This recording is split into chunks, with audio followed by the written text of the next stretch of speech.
Le top 14 a repris ses droits pour notre plus grand plaisir. Bienvenue dans cette nouvelle édition de Jour de rugby. Au menu, évidemment, le choc de cette 12e journée du top 14 qui affrontait Castres cet après-midi avec les internationaux de retour. Ils étaient 3 concernés par ce match. Vous le savez, les tests de novembre, c'est fini. 3 internationaux du côté de La Rochelle et notamment les 2 petits nouveaux bayonnais. Charles Olivon d'un côté, Scott Spedding de l'autre. Ils ont tous les 2 connu leur premier frisson en bleu. Ce mois-ci, à l'image d'ailleurs de Winnie Antonio, Guillaume Garrigue, le pilier rochelais qui lui a vécu une semaine plutôt compliquée.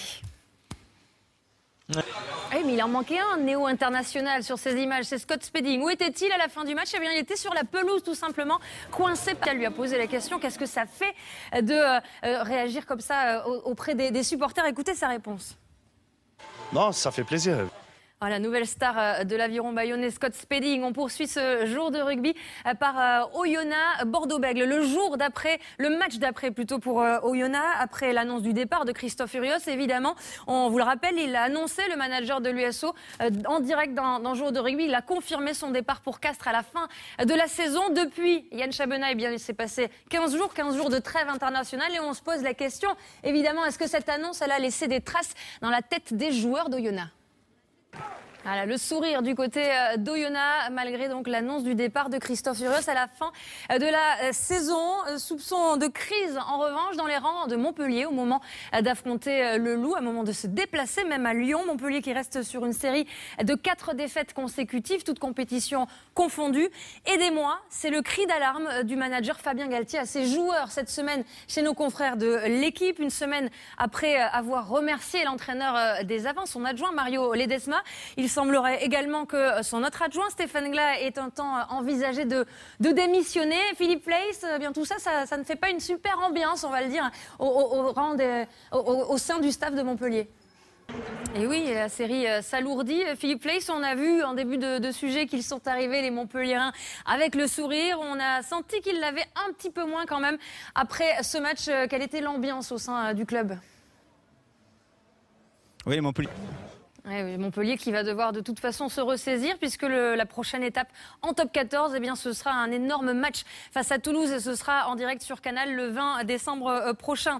Alors de la pression, de la tension, il y en avait également aujourd'hui du côté de Castres à l'heure de recevoir le Racing Métro. On rappelle que Castres est toujours dans la zone rouge après cette 11e journée du top 14 et forcément le seul motif de satisfaction pour les Castrés et les supporters, eh bien, c'est l'invincibilité à domicile. Donc avant de recevoir le Racing Métro, cette série, elle parle puisque Castres n'a plus perdu à Pierre-Antoine depuis le 30 décembre 2012. Une série de 24 matchs, presque 2 ans d'invincibilité à la maison. Philippe Groussard, de toute façon, cette invincibilité à domicile à Pierre-Antoine, c'est une condition sine qua non pour le maintien en fin de saison.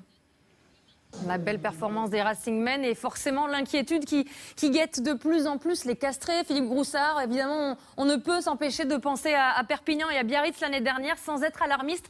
Cette première défaite à Pierre-Antoine, cette saison, elle doit faire mal à la tête côté Castré. Et la guerre pour le maintien est déclarée officiellement du côté de Castres. Castres, plus que jamais, relégable. Et lanterne rouge ce soir à l'issue de cette 12e journée du top 14. On passe à un autre choc. Là, un choc pour le haut du tableau. Le choc de cette 12e journée du top 14 que l'on a suivi ensemble en direct sur Canal+. C'est évidemment Toulon qui recevait Clermont à Nice dans l'Alliance Riviera de Nice. Alors, Toulon-Clermont, c'est le dauphin face au leader. Autrement dit, la crème de la crème. Image, analyse, réaction avec Jérôme Pinault. Vous l'aurez compris, c'est un des hommes de cette victoire, l'Argentin Nilko, donc Nicolas Sanchez, qui a pourtant raté ce qu'il sait faire le mieux, les drops. L'Argentin, ça ne marche pas avec le maillot toulonnais. Il en pense quoi, le manager Bernard Laporte? Voilà, il a le sourire, Bernard Laporte. Il nous a confié quelques secondes plus tard qu'il affronterait bien avec son équipe de Toulon. Les Sharks, évidemment, ça s'est chauffé sur les réseaux sociaux cette semaine. Eh bien, ce match aura lieu. Ce sera le 5 février prochain. Ce sera à suivre en direct sur Canal+ Sport. On enchaîne avec le dernier match de cette 12e journée. Avant, évidemment, Stade Français Brive demain. Le match que l'on a suivi sur Canal+ Sport avec François Trio et Marc Lièvrement. Voilà, ils ont le sourire. C'était Toulouse face à Grenoble. Et c'était Toulouse surtout, François. Marc qui cherchait une 7e victoire consécutive, toute compétition confondue, pour rejoindre enfin ce top 6. Alors, on l'aura compris, hold-up à la toulonnaise l'année dernière, hold-up à la toulousaine cette fois-ci. Marc Lèvremont, le héros n'est pas Ratini, mais Wisniewski, Grenoble, qui affiche clairement ses ambitions cette saison. C'est quoi cette stratégie? Un petit sourire quand même pour cet exploit retentissant. Encore une fois, Grenoble qui s'impose à Toulouse. On va jeter un coup d'œil à tous les résultats de cette 12e journée avec pas mal de surprises. Avant, évidemment, le match du Stade français. Demain, ce sera en direct sur Canal Plus Sport. 12h30, notez bien le rendez-vous exceptionnel. Stade français Brive, 12h30. Demain, sur Canal Plus Sport. Allez, je laisse ma place à Karim Benali. Place au foot et à la Ligue 1 et à jour de foot. Salut. Toulon qui recevait Clermont à Nice dans l'Alliance Riviera de Nice. Alors Toulon-Clermont, c'est le dauphin face au leader, autrement dit la crème de la crème. Image, analyse, réaction avec Jérôme Pinault. Vous l'aurez compris, c'est un des hommes de cette victoire, l'Argentin Nilko, donc Nicolas Sanchez, qui a pourtant raté ce qu'il sait faire le mieux, les drops. L'Argentin, ça ne marche pas avec le maillot toulonnais. Il en pense quoi, le manager Bernard Laporte ? Voilà, il a le sourire, Bernard Laporte. Il nous a confié quelques secondes plus tard qu'il l'affronte très bien avec son équipe de Toulon. Les Sharks, évidemment, ça s'est chauffé sur les réseaux sociaux cette semaine. Eh bien, ce match aura lieu. Ce sera le 5 février prochain. Ce sera à suivre en direct sur Canal Plus Sport. On enchaîne avec le dernier match de cette 12e journée. Avant, évidemment, Stade français Brive demain. Le match que l'on a suivi sur Canal Plus Sport avec François Trio et Marc Lèvremont. Voilà, ils ont le sourire. C'était Toulouse face à Grenoble. Et c'était l'invincibilité à domicile. Donc avant de recevoir le Racing Métro, cette série, elle parle puisque Castres n'a plus perdu à Pierre-Antoine depuis le 30 décembre 2012. Une série de 24 matchs, presque 2 ans d'invincibilité à la maison. Philippe Groussard, de toute façon, cette invincibilité à domicile à Pierre-Antoine, c'est une condition sine qua non pour le maintien en fin de saison. La belle performance des Racingmen et forcément l'inquiétude qui guette de plus en plus les Castrés. Philippe Groussard, évidemment, on ne peut s'empêcher de penser à Perpignan et à Biarritz l'année dernière sans être alarmiste. Cette première défaite à Pierre-Antoine, cette saison, elle doit faire mal à la tête côté Castré.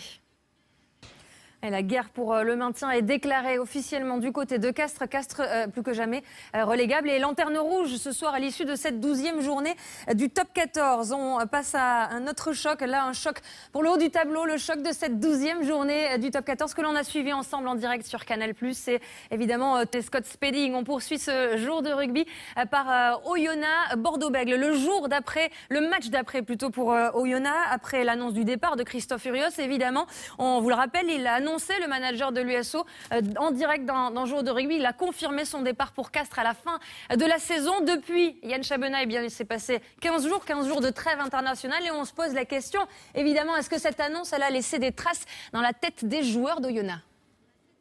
Voilà, le sourire du côté d'Oyonnax, malgré donc l'annonce du départ de Christophe Furios à la fin de la saison.